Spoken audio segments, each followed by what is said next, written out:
établissements font partie intégrante. À ce véritable marathon législatif a également participé la loi du 4 mars 2002, dite de démocratie sanitaire et d'amélioration du système de santé, laquelle s'est efforcée d'équilibrer, si faire se peut, la relation soignant-soigné, qui est asymétrique par nature, et d'organiser la gouvernance du système de soins de façon plus partenariale, permettant entre autres des expériences de santé communautaire. On peut aussi remarquer que dans la pensée contemporaine, le statut de la personne a beaucoup évolué. Si je pars des droits de 1789, entre cette date et aujourd'hui, on est passé de droits anonymes et indifférenciés aux droits des personnes. Et de nos jours, il nous va falloir aller au-delà et franchir une nouvelle étape afin de passer de l'approche par la personne à une reconnaissance du sujet, c'est-à-dire de l'individu tel qu'il est, avec ses particularités, ses différences, ses faiblesses propres. Parallèlement, et tournant le dos au vieil aphorisme assimilant le nourrisson à un tube digestif, les années 70, vous vous en souvenez, ont vu l'émergence de son contraire, le bébé est une personne. Ces modifications sociales et législatives se sont en outre accompagnées du souhait, venant essentiellement des familles, d'un retour à une place accrue de l'école dans l'éducation de ces jeunes handicapés. Il faut bien reconnaître que celle-là avait été parfois trop négligée et surtout que ces derniers, les enfants, avaient été trop facilement exclus des classes qu'ils auraient pu fréquenter.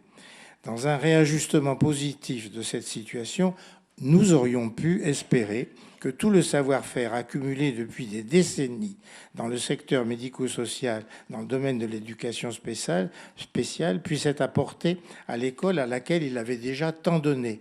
Je tiens en effet à vous rappeler qu'un grand nombre des progrès pédagogiques ont été le fruit de recherches entreprises dans le domaine de l'éducation spéciale par des pionniers dont la liste est longue. Je cite Itard, Seguin, Montessori, De Crolli, mais il y en a beaucoup d'autres.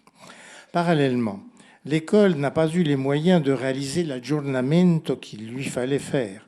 Là où il a fallu augmenter la formation des maîtres spécialisés, celle-ci a été réduite en nombre comme en qualité. Devant la demande impérative de rendre l'école plus inclusive, on a eu recours à l'artifice des auxiliaires de vie, AVS, et plus récemment aux emplois de vie scolaire, EVS, dont la bonne volonté est indéniable, mais dont la formation réduite et le déroulement de carrière ne souffrent absolument aucune comparaison avec celle des professionnels du secteur médico-social. En fait, afin de satisfaire une demande en forte croissance et une idéologie à la mode un peu trop jusqu'au boutiste, on a préféré intégrer le plus grand nombre possible d'enfants, ne serait-ce que quelques heures par semaine, plutôt que de jouer une coopération efficace avec les compétences existantes dans le secteur médico-social. Enfin est survenu ce qu'il est convenu d'appeler la crise. L'éducation, la santé, le secteur médico-social et beaucoup d'autres sont désormais tous réduits à la portion congrue. Il faut faire mieux avec moins, nous répètent les théoriciens du management. Je me permets de ne pas du tout partager cet avis bien pensant et je suis convaincu que si on continue de la sorte, on aboutira qu'à plus de réduction de services et de soins et à des fermetures d'établissements et services. Il me semble en effet que là, dans ce domaine, la dose létale est atteinte. Ce faisant, la politique actuelle du handicap sacrifie au moins en partie les besoins spéciaux de nos amis anglais, special needs, c'est-à-dire les besoins spécifiques du sujet, au profit d'une organisation collective et économiquement moins dispendieuse de la prise en charge. L'école n'était pas et n'est toujours pas, dans la grande majorité des cas, préparé à recevoir de grands dépendants, tels que les polyhandicapés, de grands anxieux ou de grands agités, tels que certains autistes ou des adolescents caractériels, et beaucoup d'autres.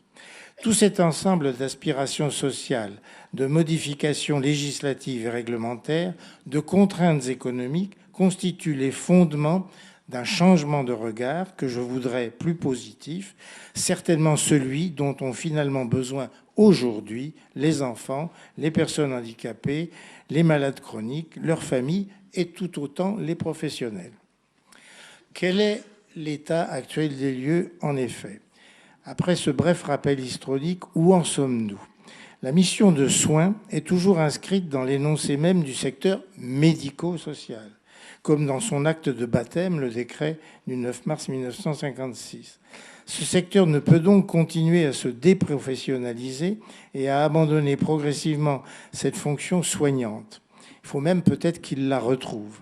Cet impératif de vigilance s'impose d'autant plus que l'évolution hospitalière actuelle dans le sanitaire s'oriente en psychiatrie et même ailleurs, et même si je le déplore, vers un tout sanitaire diagnostic de court séjour qui laisse au secteur médico-social la prise en charge au long cours et bien entendu les soins correspondants.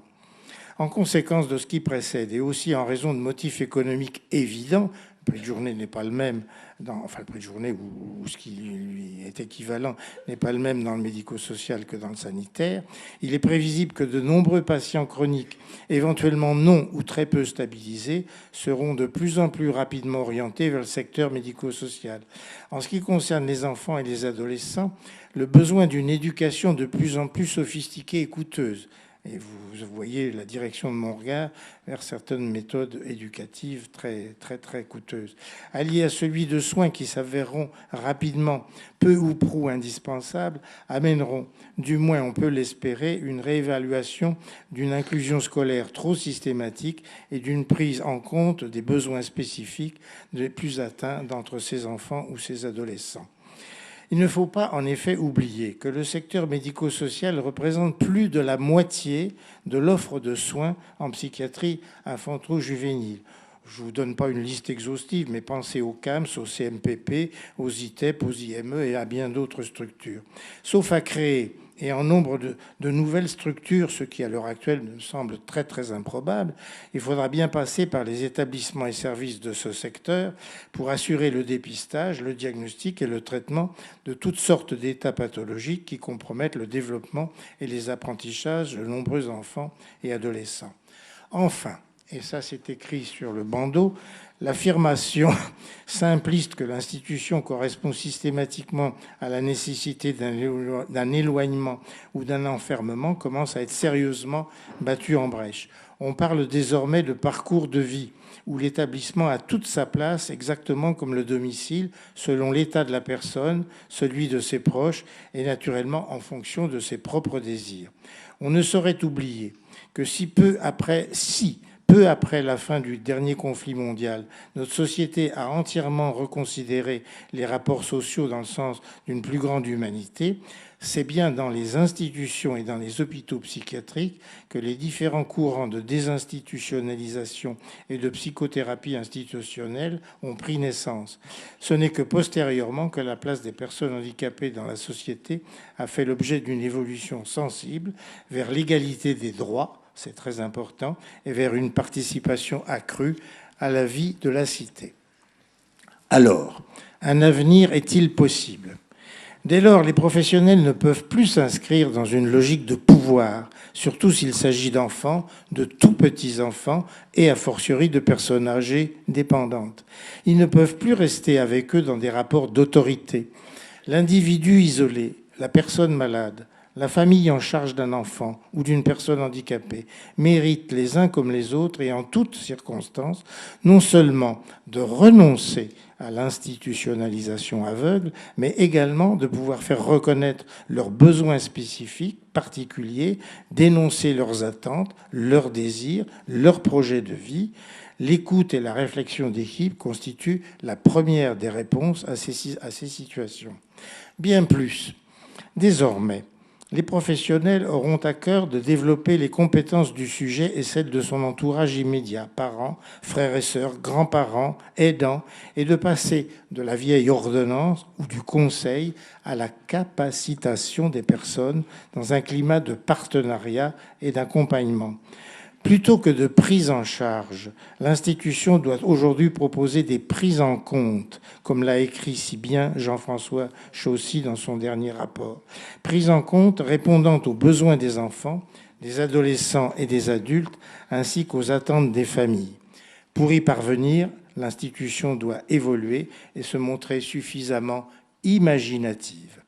Enfin, la gravité des atteintes, quelle qu'elle soit initiale ou due à l'évolution ou encore à l'âge, nécessitera toujours et a toujours nécessité une technicité et un investissement qui risqueront, comme c'est déjà le cas aujourd'hui, de déborder rapidement l'école, les aidants, les familles, quelle que soit par ailleurs la tolérance exceptionnelle de ces dernières à ce sujet. Le recours à l'institution se fera dès lors à la carte, selon des volontés du sujet et les possibilités de ses proches. L'établissement devient alors non seulement pôle de compétences, mais aussi centre de ressources, havre de soulagement à temps partiel, etc. L'institution devra donc être désormais imaginative et polyvalente, car ce qui va lui être demandé demain, c'est de devenir non seulement centre de référence, mais aussi plateforme de service dans un réseau d'aidants et dans un réseau de soins où la personne handicapée tracera son parcours de vie. Il s'agit là, en effet, d'une disponibilité et d'une souplesse d'accueil pour les incidents de ce parcours, par exemple un simple besoin de changer d'horizon, une aggravation subite, le décès d'un proche qui avait fonction d'aidant, etc. Cette véritable reconversion demandera des efforts, mais permettra de ne rien perdre des acquis de notre expérience, de restaurer la valeur thérapeutique des institutions lorsqu'elle s'est affaiblie, ou de donner un sens aux compétences et aux carrières qui se déroulent en son sein. Il me semble être la clé de voûte du redressement de ce secteur dans une alliance retrouvée entre l'accompagnement et les soins. Jusqu'ici, et je tiens mon horaire, c'est par chance, je n'ai parlé que de la créativité au sens institutionnel du terme. D'abord parce que c'est l'objet premier de notre association, et ensuite parce que je pense très fort que c'est l'urgence du moment. Mais ces troisièmes assises ont également pour ambition de valoriser la créativité en tant qu'outil thérapeutique ou tout simplement de loisir dans la vie des institutions. Traiter de cet aspect très important empiéterait sur les exposés qui vont suivre, les exposés qui vont suivre et auxquels il me paraît souhaitable de laisser toute leur place. De plus, plusieurs ateliers utilisant toutes les ressources de la vie quotidienne, de la communication, de l'art, ont été prévus afin de donner à cette manifestation un caractère à la fois novateur et stimulant, illustrant une fois de plus les effets fertilisants de l'alliance de la théorie et de la pratique. Pour conclure, je dirais que le secteur médico-social ne peut se rénover, trouver une voie nouvelle et perdurer sans le recours à la créativité. C'est ce dont j'ai essayé de vous convaincre, j'espère avoir réussi. De plus, la création appliquée au domaine de tous les jours, comme aux activités artistiques ou de distraction, joue un rôle de premier plan dans la qualité soignante et la valeur d'accompagnement des établissements et des services. C'est parmi d'autres une des raisons qui nous a fait choisir ce thème que nous espérons rassembleur pour ces troisièmes assises de la psychiatrie médico-sociale. C'est aussi un moyen de mettre un peu de vie au centre de nos institutions et d'introduire un peu d'humanité dans notre dispositif de prise en charge ou de prise en compte. Ainsi, pourra-t-on, j'en suis convaincu, répondre à ce souci de l'humain qui a déjà été exprimé à cette table plusieurs fois et qui représente, à mon sens, l'apport le plus décisif que les personnes handicapées peuvent offrir à notre société.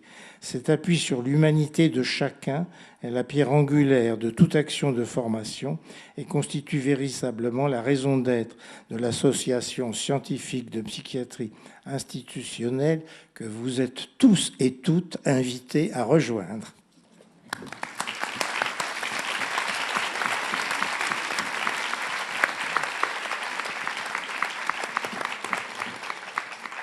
Bien, je vous remercie, je remercie Roger.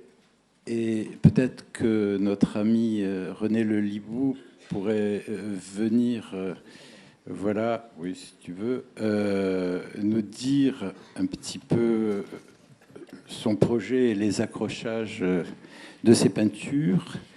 Et moi, je vais laisser la place à Michel de France, qui va avoir, directeur d'ITEP, qui va avoir, ancien président de l'AIR, qui va avoir la dure tâche de tenir l'horaire. Je vous remercie pour ma part. Très bien. Bien, bonjour à tous. Ça va être difficile d'essayer de faire en sorte que nos conférenciers ne dépassent pas le temps, donc j'aurai cette tâche un peu... Mais enfin, à l'ASPI, il y a des éducateurs. Et donc, on a confié cette tâche à un éducateur. Voilà. À vous. Bonjour messieurs, bonjour mesdames, mesdemoiselles, messieurs. Moi je suis chargé de vous présenter l'exposition que vous trouverez à l'entrée de cet amphi. Cette exposition est une partie d'une exposition qui est annuelle, qui transite dans tout le Languedoc-Roussillon et à l'initiative du GAMAS, qui est une association, un groupe d'appui des masses, femmes et foyers de vie du Languedoc-Roussillon, où il y a à peu près 35-40 établissements adhérents. Cette association est chargée de développer des activités socioculturelles à partir des ateliers des établissements, de développer des rencontres, loisirs, sportifs, formations. Enfin, c'est une aide technique, se veut une aide technique aux établissements qui adhèrent. Cette exposition que vous voyez est une partie donc d'une exposition itinérante qui s'appelle Un autre regard d'autres artistes. Cette exposition a une histoire et elle rassemble les œuvres réalisées par des personnes en situation de handicap au sein des maisons d'accueil spécialisées, des foyers d'accueil médicalisés et des foyers occupationnels du Languedoc-Roussillon. Cette exposition a eu lieu il y a 19 ans, la première, à la maison d'accueil spécialisée de Montflorès à Béziers, à l'initiative d'éducateurs animant des ateliers peinture. Pour reconduite 2 années consécutives dans cette même institution, elle avait pour un titre Un autre regard, tout simplement. Elle a intéressé et elle a plu. Puis elle a commencé à être organisée dans d'autres centres. À Saint-André-des-Saint-Gonis, là, comme une évidence, s'est imposée la deuxième partie du titre, D'autres artistes. En octobre 2000, puisque donc de 1993 à 2000, cette exposition avait souvent lieu dans les établissements. Mais petit à petit, cette exposition grandissant, une vingtaine d'établissements exposés, et ça représentait 140 à 150 tableaux. Elle ne pouvait plus tenir dans le cadre d'un établissement. L'intérêt de se tenir dans l'établissement, c'était de faire venir des personnes extérieures pour rencontrer les personnes handicapées sur leur lieu de vie et d'ouvrir aussi les établissements sur l'extérieur. Mais très vite, cette expo, à partir de 2000, a eu lieu dans des salles d'exposition ordinaires à différents endroits. Pour citer, par exemple, on a exposé au Congrès mondial de psychiatrie Yazid à Montpellier. On est sollicité aussi par d'autres congrès. On a exposé au Pont du Gard. Voilà quelques exemples de cette exposition. En octobre 2000, il a été constitué un groupe de travail chargé de donner forme à l'esprit de cette exposition. Il semblait important, compte tenu du grand nombre de participants, de poser comme concept d'adhésion une charte afin que chaque nouvel établissement exposant puisse s'inscrire dans le même ressenti, dans la même volonté et dans la même philosophie. Cette charte, à l'initiative de la commission de culture du GAMAS, est maintenant un outil incontournable et indispensable. Elle est l'esprit du salon, elle réglemente les lieux d'exposition, les conditions de participation, le nombre d'œuvres, la sélection et la réalisation de l'affiche ainsi que des cartons d'invitation. Chaque organisateur qui rejoint le salon est libre de sa logistique dans les limites fixées par la charte, tant pour la manifestation elle-même que pour le vernissage qui ouvre traditionnellement l'exposition. Le vernissage est souvent aussi un moment très convivial où les artistes handicapés de divers établissements se rejoignent et ont plaisir d'être ensemble, et ça finit souvent par un buffet très apprécié. La commission peinture et arts plastiques du GAMAS travaille pour la pratique culturelle et la reconnaissance artistique des personnes en situation de handicap vivant dans les établissements. Par son action, elle propose de soutenir et d'enrichir leur démarche créative, d'affirmer leur identité sur un terrain qu'ils ont appris à maîtriser. Il s'agit pour les artistes de vivre des expériences, mais également de les faire partager. Sur ce point, la Commission assure également la promotion des créations artistiques par des expositions, D'où cette expo, un autre regard d'autres artistes. Cette année, l'expo a eu lieu à Perpignan. Pour parler des artistes eux-mêmes, il faut beaucoup de courage, beaucoup d'habileté et de patience pour parvenir à surmonter tous les obstacles que le handicap met sur le chemin de l'expression artistique de ses auteurs. Effectivement, en plus de handicap, quel qu'il soit, souvent ces artistes n'ont pas l'usage de la parole. Mais le verbe est-il vraiment nécessaire pour exprimer la pensée? L'expression artistique, qu'il s'agisse de peinture, de sculpture, de musique ou de théâtre ou d'autres formes que peut prendre l'art, représente souvent le seul moyen de communication dont disposent les artistes handicapés. Elle permet aux émotions de surgir. Elle sait mieux que tout autre se faire l'interprète de mots difficiles à dire. Leur simplicité et leur spontanéité nous réapprennent les valeurs essentielles dont le quotidien nous éloigne trop souvent. La personne en situation de handicap aspire à partager avec qui le veut sa richesse intérieure par la voie de l'art. Si quelqu'un se posait la question « Pourquoi êtes-vous là ?» je répondrais par une autre question « Et pourquoi l'art ne devrait pas être là ?» Et je poursuivrai en disant qu'il y a ici ni handicapés ni valides, seulement des artistes exposant leurs œuvres, mais aussi parce que cette expression artistique contribue de manière significative à la pluralité culturelle de notre société. Ces artistes vous invitent à contempler leur univers à travers leurs tableaux. Ils s'expriment avec leurs couleurs et vous remarquerez que leur palette est riche et variée. Quand vous visiterez l'expo, regardez bien leurs toiles, laissez vagabonder votre imaginaire et j'insiste, observez encore un peu. Approchez-vous plus près des œuvres. Ne parlez plus, ne les entendez-vous pas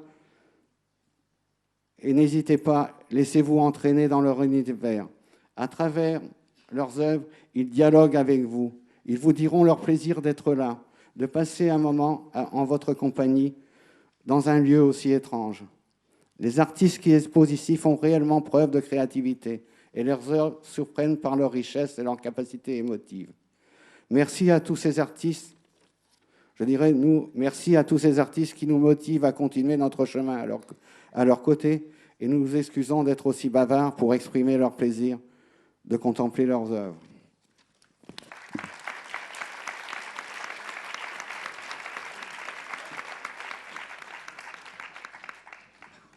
Merci beaucoup pour cette riche intervention. Messieurs Philippe Chavaroche et André Bullinger nous rejoignent.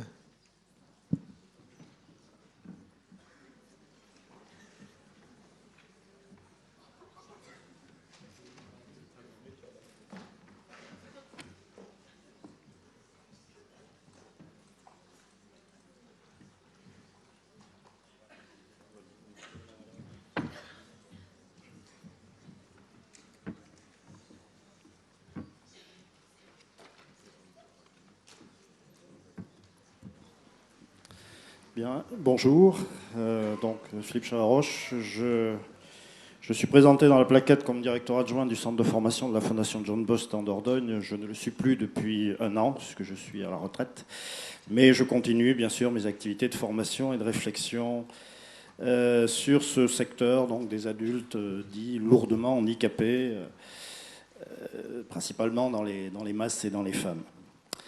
Alors, je vais vous parler de créativité au quotidien et associer dans un même titre la notion de créativité et de quotidien peut sembler à première vue contradictoire.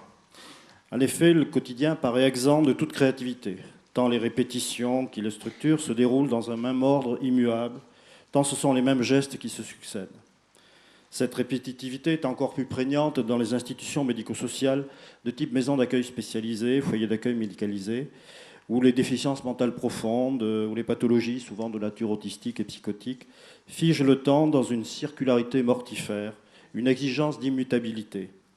D'où l'idée de routine, fréquemment associée au quotidien dans ces institutions. Or, la dimension du quotidien devrait être, à mon avis, dans nombre d'institutions médico-sociales qui fonctionnent, comme dit notre vocabulaire professionnel, en internat, et principalement chez les adultes, cette dimension du quotidien devrait être le principe organisateur de l'accompagnement. Mais qu'en est-il aujourd'hui de cet espace-temps? Est-il encore mobilisateur d'énergie créatrice dans les domaines thérapeutiques et éducatifs? Ou reste-t-il seulement marqué par l'obligation, un peu contrainte il est vrai, d'offrir le gîte et le couvert? Dans les nomenclatures qui se font de plus en plus nombreuses pour administrer et gérer nos activités, le quotidien n'est-il pas souvent assimilé à une prestation hôtelière, souvent déléguée, notamment pour la préparation des repas, à des prestataires extérieurs?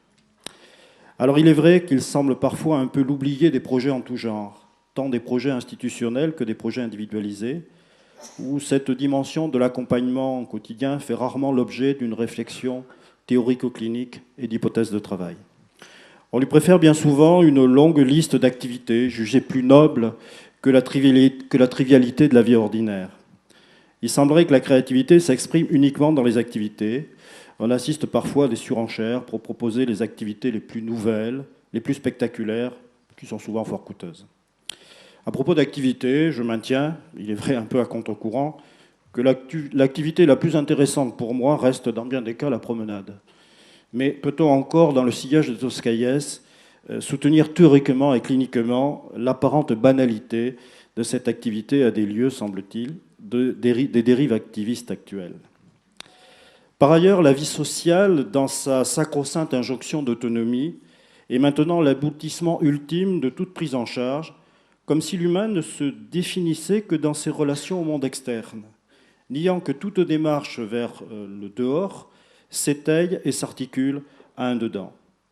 Par exemple, la réforme du certificat d'aptitude à l'aide à domicile, CAFAD, a transformé celui-ci en diplôme d'état d'auxiliaire de vie sociale. On est ainsi passé de l'idée du domicile, symbole d'un dedans où se déroule une vie quotidienne qu'il faut aider, à la vie sociale, essentiellement tournée vers le dehors, la société. Il n'est bien sûr pas inutile de travailler au maintien des liens sociaux, mais ce glissement sémantique montre sans doute combien on est passé sans transition à une valorisation presque exclusive de cette extériorité, au risque d'une hyperactivité socialisatrice, au détriment de la vie ordinaire d'un sujet âgé, malade ou handicapé. Alors la vie ordinaire peut-elle révéler des potentialités créatrices, être source d'inventivité, de renouvellement des idées et des pratiques? Non pas rompre avec ce quotidien, selon la formule souvent employée, juste tout à l'heure, mais assumer pleinement cette dimension du quotidien. Alors, on sait effectivement, il ne s'agit pas de reproduire dans la vie quotidienne le bougisme, il ne s'agit pas d'être dans un mouvement permanent, mais on sait combien aussi ce que nous dénonçons comme la routine reste par ailleurs nécessaire et même vital pour nombre d'usagers qui vivent dans une dangereuse précarité du temps, et j'y reviendrai. La créativité dans le quotidien réside moins, à mon avis, dans ce que l'on fait, qui reste extrêmement contraint, dans ce que l'on nomme habituellement les temps forts du quotidien, les toilettes, les repas, mais dans la manière dont on peut penser ce quotidien, être dans cette recherche constante d'un sens à donner, ou plutôt à créer, à cet impensable ordinaire.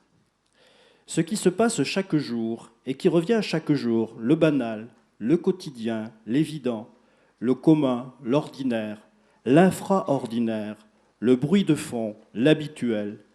Comment en rendre compte? Comment l'interroger? Comment le décrire? Se demande Georges Perec. Comment passer de l'implicite à l'explicite d'un quotidien investi professionnellement dans un plaisir possible à le penser et à le vivre, dans une relation partagée entre les usagers et ceux qui les accompagnent? Ce qui semble faire défaut pour penser le quotidien est peut-être un contenant de pensée, au sens que donne Bernard Gibelot à ce concept. Il s'agit, dit-il, de l'univers dans lequel des contenus de pensée peuvent apparaître, prendre sens, être compris, mémorisés et communiqués. Il ajoute un contenu de pensée est indéterminé, insignifiant, insensé, élément bêta au sens de Bion, tant qu'il n'a pas été pris dans un ou plusieurs contenants de pensée, qu'il est transformé en élément alpha. Nous-mêmes, pensons-nous notre quotidien ou seulement le vivons-nous sans nous en rendre compte? Nous convoquerons également un autre concept pour contenir cette réalité du quotidien, celui de cadre. Alors ce terme de cadre peut sembler en contradiction avec l'idée de créativité. L'un paraît signifier les limites, voire l'enfermement, alors que l'autre se voudrait synonyme d'expansion de l'imaginaire, liberté sans contrainte. Ce mot de cadre, maintenant, est tellement employé dans nos pratiques que son sens en est sérieusement galvaudé. Et je reprendrai le sens que lui donne le psychanalyste argentin José Bleguer. Le cadre, dit-il, ce sont les invariants qui organisent les fondations de notre identité. Le cadre est la partie la plus primitive de la personnalité. Il ajoute que celui-ci a une fonction comparable à la symbiose. Il agit comme support, comme été. On ne peut penser, à mon avis, et créer le quotidien que si l'on dispose d'un cadre pour cela, une structure solide et stable sur laquelle s'étayer, comme procède d'ailleurs peut-être tout processus créatif, qu'il soit artistique ou scientifique. Alors je vous propose de poser comme cadre préalable à cette exploration de la dimension créatrice du quotidien 4 contenants: le temps, l'espace, le corps et la relation.